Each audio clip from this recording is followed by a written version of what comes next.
আজকে 26শে অগাস্ট। আমরা 23 তারিখে কলকাতা থেকে শুরু করেছিলাম। আমরা বলতে আমি, আমার ছাত্র ডক্টর অনুপ কুমার রয়, আমরা দুজন মিলে কলকাতা থেকে ওষুধপত্র নিয়ে, স্যাক নিয়ে বেরিয়ে পড়েছি। স্যাক নিয়ে, ওষুধপত্র নিয়ে, মানে পরিষ্কার বোঝাই যাচ্ছে আমরা কোন জায়গার উদ্দেশ্যে বেরিয়েছি। হ্যাঁ, ঠিকই, আমরা সিকিমের জন্য বেরিয়েছি। সিকিমে ঠিক গত বছর অগাস্ট মাসেই 5 তারিখে আমি যে জায়গাটা এসেছিলাম, ভীষণ কঠিন জায়গাটায় পৌঁছানো, ভীষণ কঠিন। যে কোনো ভালো জিনিস পেতে গেলে, সুন্দর জায়গায় পৌঁছতে গেলে যেরকম কষ্ট করতে হয় সেরকমই কষ্ট করতে হয়েছে। ব্যাপারগুলোর ডিটেলসটা পরে দেব। এখন যে অংশটা আপনাদের দেখাবার জন্য ক্যামেরাটা অন করা হলো, শুটিংটা অনুপই করছে, ওর ক্যামেরাতেই করছে। আমরা এবার নিচে যাচ্ছি, কারণ আসার দিন কেন শুটিং করতে পারিনি সেটা বলবো। এই ডেন্স ফরেস্টের মধ্যে দিয়ে আমরা রাত্রিবেলায় 9টার সময় পেরিয়েছি, যা কিনা অত্যন্ত ভয়ঙ্কর, ভয়াবহ। যাই হোক, পেরিয়ে আমরা চলে এসেছি, ক্যাম্প হয়ে গেছে। সব কিছুর ব্যাপারে ডিটেলসে পরে জানাবো।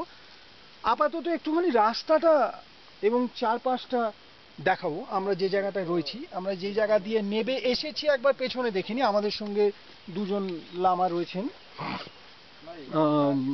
আমরা ওই ওপরের রাস্তাটা দিয়ে নেবে এলাম। ওই ওপরের রাস্তাটা দিয়ে কিছুটা যাওয়ার পরে আমরা দেখতে পাচ্ছি হলুদ রঙের কিছু ফ্ল্যাগ উঠছে, হোলি ফ্ল্যাগ। ওইখানটাতেই সুমিন মনাস্ট্রি। ওই সুমিন মনাস্ট্রির ওখান থেকে আমরা এঁকে বেঁকে এইভাবে নিচে নেমে এসেছি, এবং এই হলো আমাদের আজকের রাজপথ, যে রাস্তা দিয়ে আমরা নিচের দিকে যাব। অনুপ একটু অল্প করে, ছোট করে ব্যাপারটা দেখিয়ে দেবে যে রাস্তাটা অ্যাকচুয়ালি কিভাবে নামবে। এটা তো বেশ বড় রাস্তা, আমি এটাকে বলবো এটা বড় রাস্তা, মেন রোড। এবার এর পরবর্তীকালে নিচে নেবে কিভাবে রাস্তা সরু হবে, কিভাবে জঙ্গল আরো গভীর হবে, এবং চারপাশে ক্যামেরাটাকে তুলে একটুখানি ও ঘুরিয়ে অবশ্যই দেখিয়ে দেবে যে আমাদের চারপাশটা ঠিক কিরকম। আমরা এবার নিচের দিকে রওনা দেব। অনেকটা রাস্তা বাকি আছে। আজকে আমরা যাচ্ছি যে জায়গাটার জন্য, সেই জায়গাটার নাম খেচিপেরি। একটা অত্যন্ত পবিত্র জায়গা। খেচিপেরি হ্রদের সম্বন্ধে আপনারা জানেন।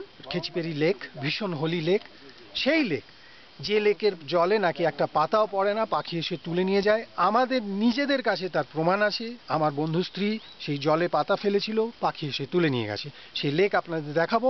সেই লেকের পাশে একটা নানারি আছে, যেখানে 35-36 জন সন্ন্যাসিনী থাকেন, সব মেয়ে।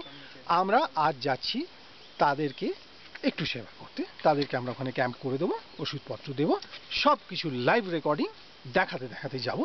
চল।